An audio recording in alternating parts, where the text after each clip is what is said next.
Welcome to this week's journey into the synthetic control methods applied to tourism economics. We will explore how shocks and policies shape the way people travel. We begin in Italy. In 2009, in L'Aquila, a historic town struck by one of the deadliest earthquakes in Europe since 1980. Our question will be, what happens to tourism after a natural disaster like this one?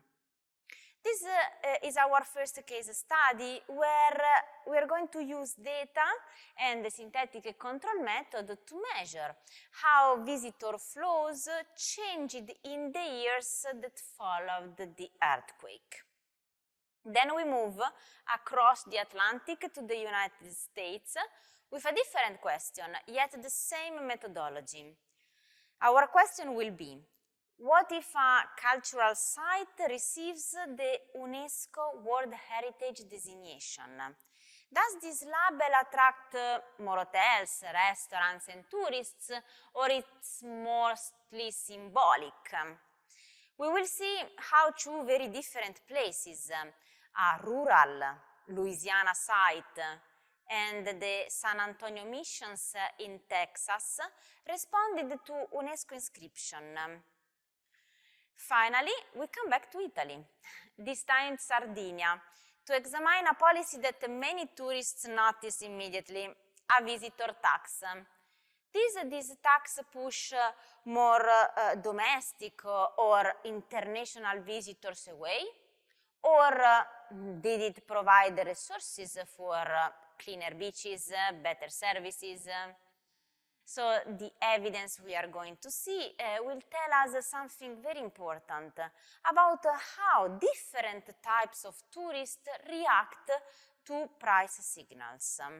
And here again, we are going to use the synthetic control method. So across these stories and case studies run a common issue, the challenge of identifying causal effects. So we never observe the perfect clone of a place. What would have happened without the earthquake in L'Aquila, without UNESCO inscription, without the visitor tax in Sardinia? We do not know unless we use specific methodologies. And in this week we are going to see one of them, the synthetic control method, that will help us building a credible counterfactual to get closer to the answer. By the end of this week, you will see how the same method can be applied to very different cases, shocks, natural, institutional, or fiscal. And we will face some open questions. What's next? Where else could we apply this methodology? And how would you build your own synthetic clone? Are you ready? Let's go and see what we can do with synthetic clones.